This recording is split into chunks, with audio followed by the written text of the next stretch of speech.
Good morning, students. Myself Saurabh Dubey from Shambhunath Institute of Pharmacy. Today I will discuss about the structure of human kidney, which is included in the syllabus of B.Pharm first year in the subject of anatomy and physiology. So here is the structure of kidney. Kidney as you know, आप लोग सभी लोग जानते हैं कि kidney जो है वो हमारे बॉडी का सबसे मेन एक्सक्रीटरी ऑर्गन होता है। तो सबसे पहली बात तो हम लोग इस किडनी की लोकेशन देखेंगे। देखिए, हमारी जो किडनी है वो बॉडी में, ह्यूमन बॉडी में, हर ह्यूमन बॉडी में दो किडनी जो है वो लोकेटेड होती हैं, राइट किडनी और लेफ्ट किडनी, दो किडनीज होती हैं। इनकी लोकेशन क्या है?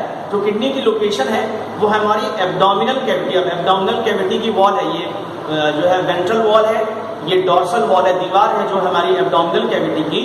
तो किडनी जो है वो हमारी एब्डोमिनल कैविटी की पोस्टीरियर साइड, पीछे की तरफ, जहां पर हमारी वर्टिबल कॉलम, रीढ़ की हड्डी होती है, तो पीछे की साइड में लोकेटेड होती है। ये दो kidney, one pair of kidney, एक जोड़ी किडनी जो है वो पीछे की तरफ लोकेटेड होती है। On either side of the vertebral column, रीढ़ की हड्डी के दोनों तरफ राइट और लेफ्ट किडनी जो है वो लोकेटेड होती है। जो लोकेशन इसकी होती है, तो आप लोग जानते हैं कि वर्टिबल कॉलम में वर्टिब्रीज होती हैं, सर्वाइकल वर्टिब्री, थोरेसिक वर्टिब्री, हमारे थोरेसिक रीजन में थोरेसिक वर्टिब्री, फिर उसके नीचे लंबर वर्टिब्री होता है। थोरेसिक वर्टिब्री का नंबर जो है वो 12 होता है, 12 थोरेसिक वर्टिब्री होती है और 12 के बाद फिर फर्स्ट लंबर वर्टिब्री जो है वो स्टार्ट होती है। तो किडनी की जो लोकेशन है वो at the level of 12 thoracic vertebrae and it extends, ये 12 थोरेसिक वर्टिब्री से स्टार्ट होकर के थर्ड नंबर वर्टिब्री तक एक्सटेंड होती है। और हमारी एब्डोमिनल कैविटी के पोस्टीरियर साइड में, पोस्टीरियर वॉल पर दोनों किडनी जो है वो अटैच होती है with the help of ligaments on either side of the vertebral column. फिर से मैं आपको बता देता हूं कि the location is between T12 thoracic vertebrae up to the third number vertebrae तक इसकी लोकेशन होती है। पेरिटोनियम कैविटी के बाद, ये अकेला ऐसा ऑर्गन है, हम आपको बता दें कि जो हमारी ह्यूमन बॉडी की जो वॉल होती है उसकी 3 लेयर्स होती हैं। सबसे आउटर मोस्ट लेयर तो स्किन, मसल्स, और मसल्स के नीचे फिर थोरेसिक कैविटी में अगर आप देखेंगे तो स्किन है, स्किन के नीचे मसल्स की लेयर है, मसल्स की लेयर के नीचे भी एक स्क्वैमस एपिथेलियम की बनी पतली सी लेयर होती है एंड उस लेयर को हम लोग मेसोथेलियम बोलते हैं या पेरिटोनियम लेयर बोलते हैं, जो कि स्क्वैमस एपिथेलियम की बनी होती है। बाकी सारे इंटरनल ऑर्गन जो होते हैं वो इसी पेरिटोनियल कैविटी के अंदर ही लोकेटेड होते हैं, लेकिन किडनी एक अकेला ऐसा ऑर्गन है जो कि इस पेरिटोनियम कैविटी के बाहर लोकेटेड होता है। तो अब उसके बाद अगर आप किडनी की लोकेशन मैंने डिस्कस किया यहाँ पर, अगर आप किडनी का जो शेप देखेंगे तो ये बीन शेप स्ट्रक्चर होता है, जैसे सेम का बीज होता है, बिल्कुल उसी की तरीके का जो शेप होता है किडनी का। 2 किडनीज लोकेटेड होती हैं हमारे हर एक ह्यूमन बॉडी में, राइट किडनी और लेफ्ट किडनी, लेकिन दोनों किडनी एक सेम लेवल पर नहीं लोकेटेड होती।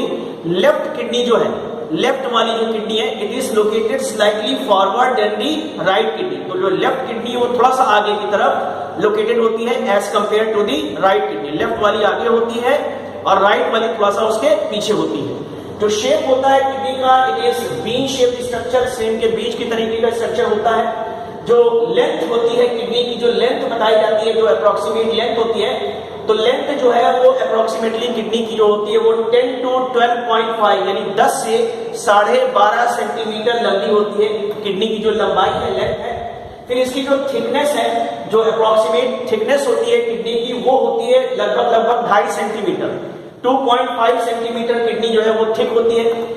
वजन जो है अप्रोक्सीमेट, जो वेट होता है किडनी का, इट इज अप्रोक्सीमेटली 120 to 170 ग्राम, यानी कि लगभग 120 से 170 ग्राम तक किडनी का जो है वो वजन होता है। एक बार फिर से मैं ये डायमेंशंस किडनी की जो है आपको रिपीट करा देता हूं। लेंथ जो किडनी की होती है वो होती है अप्रोक्सीमेटली 10 to 12.5 यानी कि 10 से 12.5 सेंटीमीटर। इसकी जो थिकनेस होती है वो 2.5 सेंटीमीटर होती है, it is approximately 2.5 centimetre thick. और जो वेट होता है किडनी का, अप्रोक्सीमेट वेट वो होता है 120 to 170 ग्राम, यानी कि 120 से 170 ग्राम तक इसका जो है वजन होता है, वेट होता है। फिर आइए हम लोग किडनी का जो स्ट्रक्चर है वो पढ़ लेते हैं। देखिए, किडनी जो है वो चारों ओर से एक कैप्सूल से जो है वो सराउंडेड होती है। कैप्सूल देखिए मैंने यहाँ पे बनाया है, किडनी एक चारों ओर से कैप्सूल से सराउंडेड रहती है।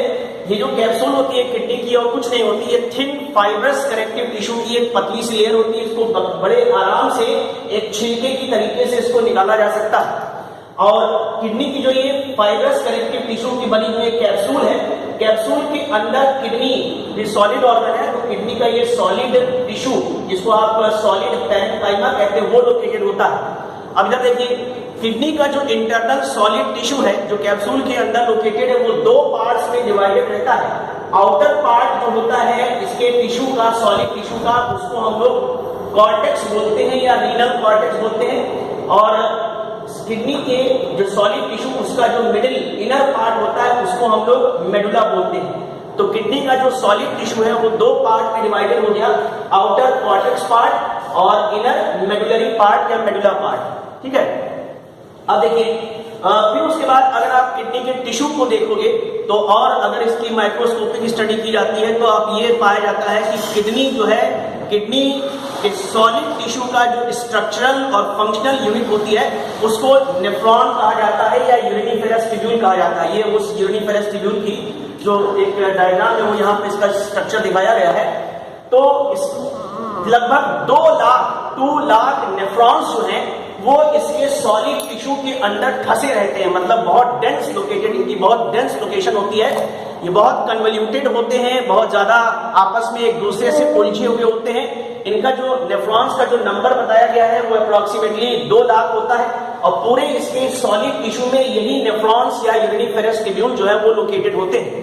ठीक है ना, इनका जो अप्रोक्सीमेट नंबर है पर किडनी वो होता है अप्रोक्सीमेटली 2 लाख नेफ्रॉन्स इस किडनी के सॉलिड टिश्यू का फॉर्मेशन करते हैं। यही इसलिए सॉलिड टिश्यू का स्ट्रक्चरल और फंक्शनल यूनिट होते हैं। अब देखिए उसके बाद किडनी का जो मेडुलरी पार्ट है, इस मेडुलरी पार्ट में आप देखेंगे कि बहुत सारे ये pyramid shaped, conical shaped structure जो है वो प्रेजेंट होते हैं उभार के रूप में। इनका जो नंबर होता है, पहली बात तो ये जो पिरामिड शेप या कोनिकल शेप्ड स्ट्रक्चर है, इन स्ट्रक्चर्स को कहा जाता है रीनल पिरामिड्स। इनकी जो संख्या होती है हर किडनी में ये 8 से 18 होते हैं। These pyramids are 8 to 18 in number in each kidney। 8 से 18 होते हैं पिरामिड्स। इनका जो ब्रॉड बेस पार्ट है वो कॉर्टेक्स की तरफ होता है और इनका जो नैरोअर कॉनिकल पार्ट है वो किडनी के मिडिल पार्ट की तरफ होता है। ठीक है ना। अब हर एक पिरामिड का जिनका की नंबर 8 से 18 है, यही पिरामिड जो है वो किडनी के इस मेडुलरी पार्ट में मौजूद है, 8 से 18 नंबर में है। इनका broad base is located towards the cortex and narrow conical part is located towards the middle part of the kidney। अब देखिए ये जो कॉर्टेक्स आपको दिखाई दे रहा है, ये कॉर्टेक्स है। एक पिरामिड और दूसरे पिरामिड के बीच में यानी एडजेसेंट पिरामिड्स के बीच में गैप रहता है और इसी गैप में ये जो कॉर्टेक्स पार्ट है, किडनी के सॉलिड टिश्यू का जो कॉर्टेक्स पार्ट है वो अंदर की तरफ 2 पिरामिड्स में धंसता है, इन्वेजिनेट होता है और पिरामिड्स को एक दूसरे से अलग करता है। तो ये कॉर्टेक्स पार्ट आएगा और कॉर्टेक्स पार्ट आकर के ये मेडुलरी पार्ट में अंदर की तरफ इन्वेजिनेट होगा। इसके कॉर्टेक्स पार्ट के इन्वेजिनेशन से 2 पिरामिड्स के बीच में एक नैरो सी पट्टी, स्ट्रिप्स बनती है। ये जो नैरो सी पट्टी बनती है, इस पट्टी को कहा जाता है रीनल कॉलम ऑफ बर्टीनी। जो ये कॉर्टेक्स की पट्टी होती है 2 पिरामिड्स के बीच में मेडुला की ओर धंस गई, इन्वेजिनेट हो गई और इन्वेजिनेशन की वजह से 2 पिरामिड्स के बीच में एक तो सेपरेशन बन गया, दोनों पिरामिड्स को इस कॉर्टेक्स की पट्टी ने अलग किया। तो इसी पट्टी को हम लोग कहते हैं renal column of बर्टीनी, is called renal column of बर्टीनी। फिर उसके बाद देखिए ये जो पिरामिड्स होते हैं 8 to 18 नंबर 8 से 18 नंबर में होते हैं। इनका जो ये कॉनिकल पार्ट होता है which is located towards the middle of the kidney, इनको ये जो कॉनिकल पार्ट है इसको रीनल पेपिली कहा जाता है। It is called renal papillae, इसको हम लोग रीनल पेपिली कहते हैं, जो कि किडनी के मिडिल पार्ट की ओर लोकेटेड होता है। उसके बाद देखिए कई सारे छोटे और बड़े साइनेसेस होते हैं। साइनेसेस का मतलब ये हो गया कि छोटे छोटे नैरो स्पेस होते हैं, वैकेंट स्पेस है। अब ये तो सॉलिड टिश्यू है तो सॉलिड टिश्यू के बीच में कुछ स्पेस होते हैं। देखिए जो ये पिरामिड्स होते हैं, पिरामिड्स का जो ये कॉनिकल पार्ट है जिसको आप रीनल पेपिली कहते हैं, ये रीनल पेपिली जाकर के खुल जाते हैं पहले तो छोटे छोटे नैरो स्पेसेस में। ये जो छोटे नैरो स्पेस है इनको कहा जाता है माइनर कैनल्स। इनको हम लोग माइनर जो छोटे जो स्पेसेस है, साइनसेस है, इनको हम लोग माइनर कैलेक्स बोलेंगे।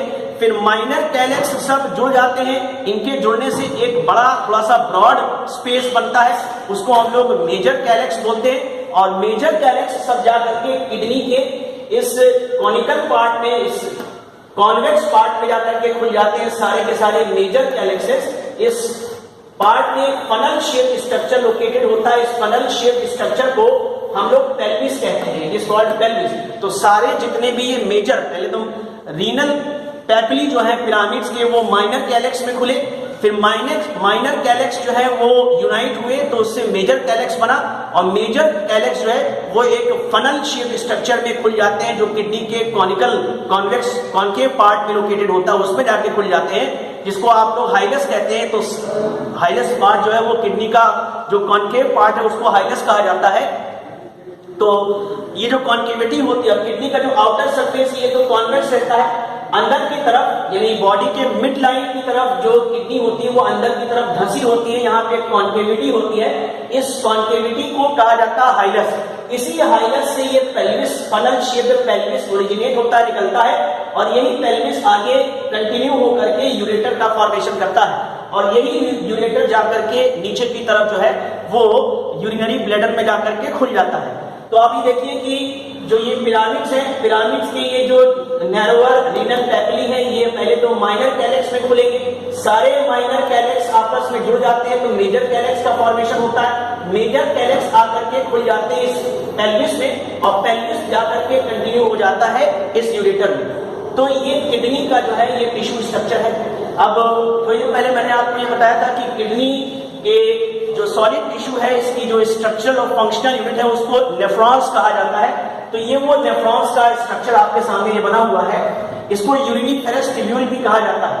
अब ये नेफ्रॉन और कुछ नहीं है, ये एक बहुत ही कॉइल्ड, बहुत ही कन्वोल्यूटेड और बहुत ही कॉइल्ड ट्यूब्यूल लाइक स्ट्रक्चर होता है, जिसकी संख्या हर एक किडनी के इस सॉलिड टिश्यू में की संख्या लगभग 2 लाख के आसपास होती है।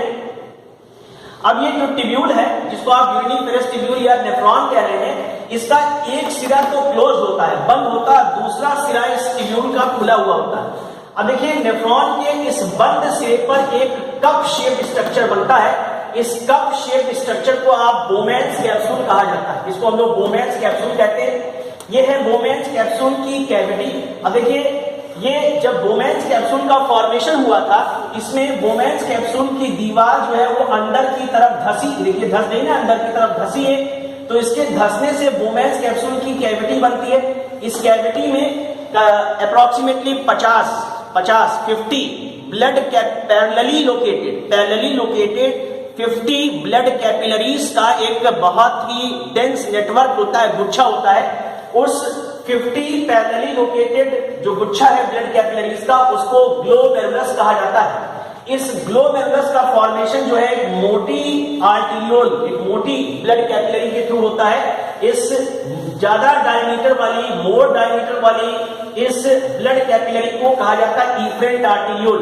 तो ये इफरेंट आर्टीरियोल आती है, ब्रांच बनाती है, 50 फाइन ब्लड कैपिलरीज का फॉर्मेशन करती है, जो कि पैरेलली लोकेटेड होते हैं। तो इससे, इसी की ब्रांचेस से ग्लोमेरुलस बनता है। फिर सारी की सारी ये जो 50 जो ये ब्लड कैपिलरीज हैं ग्लोमेरुलस की, ये यूनाइट होती हैं, और यूनाइट होकर के एक सिंगल ब्लड कैपिलरी के फॉर्म में बाहर निकलती है। और ये ग्लोमेरुलस से बाहर निकलने वाली इस ब्लड कैपिलरी का नाम होता है इफरेंट आर्टीरियोल, इसकी स्पेलिंग ई से शुरू होती है, तो इसको जो है इफरेंट आर्टीरियोल कहा जाता है। अब देखिए डायमीटर का फर्क होता है, एफरेंट आर्टीरियोल का डायमीटर थोड़ा सा ज्यादा होता है, देखिए इसको हमने मोटा बनाया है फिगर में भी, तो एफरेंट आर्टीरियोल का डायमीटर थोड़ा ज्यादा होता है as compared to the efferent arteriole. तो एफरेंट आर्टीरियोल ग्लोमेरुलस में इंटर करती है, और ग्लोमेरुलस से बाहर निकलने वाली जो लेस डायमीटर वाली जो ब्लड कैपिलरी है उसको हम लोग इफरेंट आर्टीरियोल कहते हैं। उसके बाद देखिए ये जो बोमेन्स कैप्सूल है और ये ग्लोमेरुलस, इन दोनों को अगर मिला दिया जाए, इन दोनों को कलेक्टिवली इनको कहा जाता है मालपीजियन कार्पसल्स। नोट्स में हमने लिखा है, तो बोमेन्स कैप्सूल और glomerulus both are collectively called Malpighian corpuscle, इनको मालपीजियन कार्पसल कहा जाता है। अब देखिए जो बोमेन्स कैप्सूल है, इसकी कैविटी बनने की वजह से इसकी वॉल 2 लेयर्स में डिवाइड हो जाती है। ये वॉल की इनर लेयर है और ये जो बोमेंस कैप्सूल की वॉल की ये आउटर लेयर है। अब ये जो आउटर लेयर है बोमेंस कैप्सूल की वॉल की, ये तो थिन स्क्वैमस एपिथेलियम की बनी होती है, जो कि बेसमेंट मेम्ब्रेन पर ये स्क्वैमस सेल्स लगे होते हैं। तो आउटर वॉल बोमेंस कैप्सूल की तो ये थिन स्क्वैमस एपिथेलियम की बनी है, लेकिन बोमेंस कैप्सूल की ये जो इनर वॉल है, इस इनर वॉल में कुछ बड़े बड़े राउंडेड सेल्स होते हैं, जिनके फ्री सरफेसेस पर फिंगर लाइक प्रोजेक्शन जो है वो प्रोजेक्टेड होते हैं, और उन सेल्स को पोडोसाइट्स, PODO स्पेलिंग बनती है PODOCYTES, पोडोसाइट सेल्स कहा जाता है। अब ये देखिए बोमेंस कैप्सूल में ये जो ब्लड कैपिलरीज है ग्लोमेरुलस की, और यहाँ पर इसकी वॉल जो है वो पोडोसाइट सेल्स की बनी है, जो कि लार्ज साइज सेल्स होते हैं। पोडोसाइट सेल्स उनको कहा जाता है। उनके फिंगर लाइक प्रोजेक्शन निकलते हैं, और निकल करके ये सारे फिंगर लाइक प्रोजेक्शन ग्लोमेरुलस की ब्लड कैपिलरीज के चारों ओर घिर जाते हैं। यानी ग्लोमेरुलस की जो ब्लड कैपिलरीज है वो इन पोडोसाइट सेल्स के जो फिंगर लाइक प्रोजेक्शन उसको बहुत डेंसली जो है वो कवर कर लेती है, उसको बहुत डेंसली जो है वो घेर लेती है। तो ये बोमेंस कैप्सूल रहा। अब उसके बाद जब बोमेंस कैप्सूल से नीचे वाला पार्ट नेफ्रॉन का ये पूरा पार्ट आप देख रहे होंगे, इस पूरे पार्ट को, ये तो बोमेंस कैप्सूल और ग्लोमेरुलस को मिलकर के मालपीजियन कार्पेसल का फॉर्मेशन करते हैं, लेकिन बोमेंस कैप्सूल के नीचे वाला जो रिमेनिंग पार्ट है इस नेफ्रॉन का या यूनिफेरस ट्यूब्यूल का, इस रिमेनिंग पार्ट को सेक्रेटरी ट्यूब्यूल कहा जाता है। It is called secretary tubule. अब देखिए सेक्रेटरी ट्यूब्यूल के कौन कौन से पार्ट हो गए। बोमेंस कैप्सूल के ठीक नीचे छोटा सा नेक होता है। नेक के बाद जो पार्ट आता है, लंबा पार्ट जो नीचे की तरफ जाता है, इस पार्ट को कहा जाता है proximal कन्वॉल्यूटेड tubule. It is called proximal कन्वॉल्यूटेड tubule. अब ये जो PCT, इन शॉर्ट इसको PCT यानी प्रॉक्सिमल कन्वॉल्यूटेड ट्यूब्यूल कहा जाता है। इस प्रॉक्सिमल कन्वॉल्यूटेड ट्यूब्यूल में भी बेसमेंट मेम्ब्रेन होती है, और उस बेसमेंट मेम्ब्रेन की अंदर की तरफ सीलिएटेड क्यूबॉइडल एपिथेलियम होते हैं, यानी ऐसे क्यूब लाइक सेल्स होते हैं जिनके अंदर की तरफ फ्री सरफेसेस पर जो है वो सीलिया लाइक प्रोजेक्शंस होते हैं। अब ये जो क्यूबॉइडल एपिथेलियम है, इसका appearance due to the presence of the cilia like structure, ये ब्रश बॉर्डर अपीयरेंस इसका जो है वो हमको दिखाई देता है। तो प्रॉक्सिमल नेक होगा, नेक के नीचे प्रॉक्सिमल कन्वॉल्यूटेड ट्यूब्यूल होगा। उसके बाद देखिए प्रॉक्सिमल कन्वॉल्यूटेड ट्यूब्यूल जब नीचे की तरफ एक्सटेंड होती है तो ये यू शेप स्ट्रक्चर का फॉर्मेशन करती है। This U shape structure is called loop of Henle. इसको लूप ऑफ हेनले कहा जाता है। अब देखिए लूप ऑफ हेनले की, क्योंकि ये यू शेप स्ट्रक्चर है, तो लूप ऑफ हेनले की दो लिम्स होंगी, दो भुजाएं हो जाएंगी। नीचे की तरफ उतरती हुई जो लूप ऑफ हेनले की जो आर्म है या लिम्ब है, इसको कहा जाता है descending limb of loop of Henle. तो ये नीचे की तरफ डिसेंड कर रही है, नीचे की तरफ उतर रही है। पहले तो PCT, पहले नेक होगा, उसके बाद प्रॉक्सिमल कन्वॉल्यूटेड ट्यूब्यूल होगा, अब फिर यहां से लूप ऑफ हेनले शुरू होगा। तो लूप ऑफ हेनले की नीचे की तरफ डिसेंड करती हुई जो आर्म होती है, जो लिम्ब होती है, उसको कहा जाता है descending limb of loop of Henle. This descending limb of loop of Henle is made up of thin squamous epithelium। बाहर की तरफ बेसमेंट मेम्ब्रेन होगी और अंदर की तरफ इसमें स्क्वैमस सेल्स उस बेसमेंट मेम्ब्रेन पर लगे होंगे। तो बहुत पतली सी एक थिन स्क्वैमस एपिथेलियम इस लूप ऑफ हेनले की डिसेंडिंग लिम्ब का फॉर्मेशन करती है। उसके बाद देखिए ये लूप ऑफ हेनले फिर यू शेप स्ट्रक्चर है, तो इसकी ये ऊपर की तरफ एसेंड, ऊपर की तरफ चढ़ती हुई जो इसकी आर्म है या लिम्ब है, उसको कहा जाता है ascending limb of loop of Henle. अब एसेंडिंग लिम्ब ऑफ कुछ नेफ्रॉन्स में आप देखेंगे कि ये जो एसेंडिंग लिम्ब है, ये यहां तक है, देखिए पूरा ये एसेंडिंग लिम्ब है। अब ये जो एसेंडिंग लिम्ब है ये दो पार्ट में डिवाइड हो गया। ये पूरा यहां से लेके यहां तक ये पूरा एसेंडिंग लिम्ब है, ऊपर की तरफ चढ़ रहा है, ये डिसेंडिंग लिम्ब है लूप ऑफ हेनले की, ये एसेंडिंग लिम्ब है। कुछ नेफ्रॉन्स में लूप ऑफ हेनले की जो ये एसेंडिंग लिम्ब है, ये दो पार्ट्स में डिवाइड करती है। इसका पास वाला प्रॉक्सिमल पार्ट तो जो है वो पतला होता है, तो इसको हम लोग बोलेंगे thin limb of ascending limb of loop of Henle, thin segment of ascending limb of loop of Henle.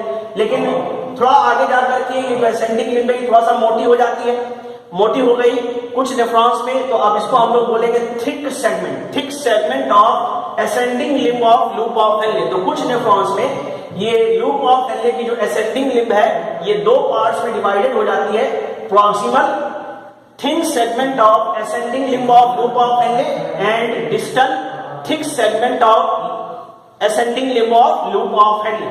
अब देखिए लूप ऑफ हेनले जो है वो जाकर के एक बहुत ही कन्वोल्यूटेड ट्यूब्यूल में जाकर के खुल जाती है। असेंडिंग लिम्ब का फॉर्मेशन तो अभी मैंने आपको थोड़ी देर पहले बताया कि जो डिसेंडिंग लिम्ब है, डिसेंडिंग लिम्ब का फॉर्मेशन तो थिन स्क्वैमस एपिथेलियम से होता है, लेकिन अगर आप इस असेंडिंग लिम्ब को देखेंगे तो आप असेंडिंग लिम्ब के दो पार्ट हो गए, प्रॉक्सिमल थिन सेगमेंट और डिस्टल थिक सेगमेंट। जो प्रॉक्सिमल थिन सेगमेंट होता है वो इस डिसेंडिंग लिम्ब की तरीके से स्क्वैमस एपिथेलियम का ही बना होता है, लेकिन इस असेंडिंग लिम्ब का जो डिस्टल थिक सेगमेंट है, ये distal thick segment cuboidal epithelium का बना होता है। जैसे कि ये पीसीटी जो है क्यूबॉइडल एपिथेलियम की बनी होती है, उसी तरीके से ये distal thick segment ascending limb का ये क्यूबॉइडल एपिथेलियम का बना होता है, लेकिन इसमें सीलिया का नंबर कम होता है। उसके बाद ये जो असेंडिंग लिम्ब है, ये असेंडिंग लिम्ब जाकर के खुल जाती है दूसरी हाईली कॉइल्ड ट्यूब्यूल डक्ट में, उसको हम लोग बोलते हैं distal convoluted tubule. Distal convoluted tubule का जो टिश्यू स्ट्रक्चर होता है वो भी ये भी क्यूबॉइडल एपिथेलियम की बनी होती है, लेकिन इसमें माइक्रोबिलाई या सीलिया का जो नंबर है वो पीसीटी से कंपैरेटिवली थोड़ा सा कम होता है। अब देखिए जो डिस्टल कन्वोल्यूटेड ट्यूब्यूल जाकर के खुल जाती है एक बहुत मोटी सी डक्ट में, इस डक्ट को कहा जाता है collecting duct. This duct is called collecting duct, तो हम लोग कलेक्टिंग डक्ट कहते हैं। कई सारे नेफ्रॉन्स की जो डीसीटी है वो जाकर के अगल बगल के जितने भी कई सारे नेफ्रॉन होंगे, 50-40 नेफ्रॉन, तो अगल बगल के जितने भी नेफ्रॉन्स हैं उन सारे नेफ्रॉन्स की जो डीसीटी है यानी डिस्टल कन्वोल्यूटेड ट्यूब्यूल है वो जाकर के एक सिंगल कलेक्टिंग डक्ट में खुल जाती है। अब ये जो डीसीटी है, ये डीसीटी यानी डिस्टल कलेक्टिंग डक्ट जो कि डिस्टल कन्वोल्यूटेड ट्यूब्यूल जो कि कलेक्टिंग डक्ट में खुल रही है, ये सारी कलेक्टिंग डक्ट जा करके जो पिरामिड होता है वो पिरामिड के पूरी इस पिरामिड की लंबाई में फैली होती है, इसलिए पिरामिड जो होते हैं वो किडनी के वो स्ट्राइटेड अपीयर होते हैं। वो स्ट्राइटेड अपीयर होते हैं मतलब उनमें धारियां होती हैं due to the presence of these collecting duct. तो बहुत सारे नेफ्रॉन्स की जो डिस्टल कन्वोल्यूटेड ट्यूब्यूल है वो एक सिंगल कलेक्टिंग डक्ट में खुलती है, फिर कई सारी कलेक्टिंग डक्ट जो होती हैं वो ये इस पिरामिड में लोकेटेड होती हैं, और पिरामिड में इनकी लोकेशन की वजह से, कलेक्टिंग डक्ट की लोकेशन की वजह से वो पिरामिड जो है वो स्ट्राइटेड अपीयर होता है।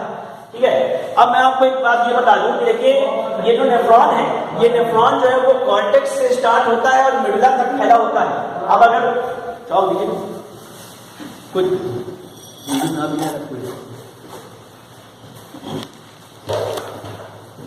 तो देखिए अगर हम इस नेफ्रॉन को इसका एक पार्ट हम बनाएं, यहां पर ये देखिए ये, तो हमको ये मालूम पड़ जाता है। अब ये ऊपर वाला पोर्शन अगर हम इसको कॉर्टेक्स समझें, if this portion is cortex, और ये वाला जो नीचे वाला पोर्शन है इसको अगर हम लोग मेडुला समझें तो आपको ये बिल्कुल क्लियर हो जाएगा कि इस नेफ्रॉन का कौन सा पार्ट किस जगह पे लोकेटेड है। अब देखिए ये एक पार्टीशन मैंने बना दिया, इस पार्टीशन से आपको ये दिख रहा होगा कि ये जो बोमेन्स कैप्सूल है और ये जो पीसीटी है प्रॉक्सिमल कन्वोल्यूटेड ट्यूब्यूल, ये किडनी के कॉर्टेक्स पार्ट में लोकेटेड होती है। उसके बाद लूप ऑफ हेनले जो है ये मेडुला पार्ट में लोकेटेड होता है, ठीक है ना। उसके बाद ये जो डिस्टल कन्वोल्यूटेड ट्यूब्यूल है ये घूम जाता है लूप ऑफ हेनले, घूम करके फिर मेडुला से वापस लौट करके आता है कॉर्टेक्स में।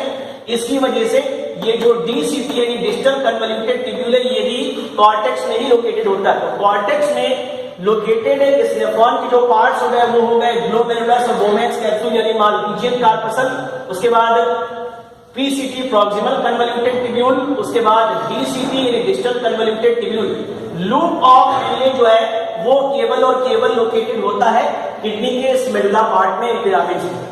तो ये लोकेशन से आपको समझ में आ जाएगा कि ग्लोमेरुलस, बोमेन्स कैप्सूल, पीसीटी और डीसीटी इतने पार्ट्स जो हैं वो कॉर्टेक्स में लोकेटेड होते हैं, और लूप ऑफ हेनले जो है it is located in the medulla part of the tissue of kidney. Thank you.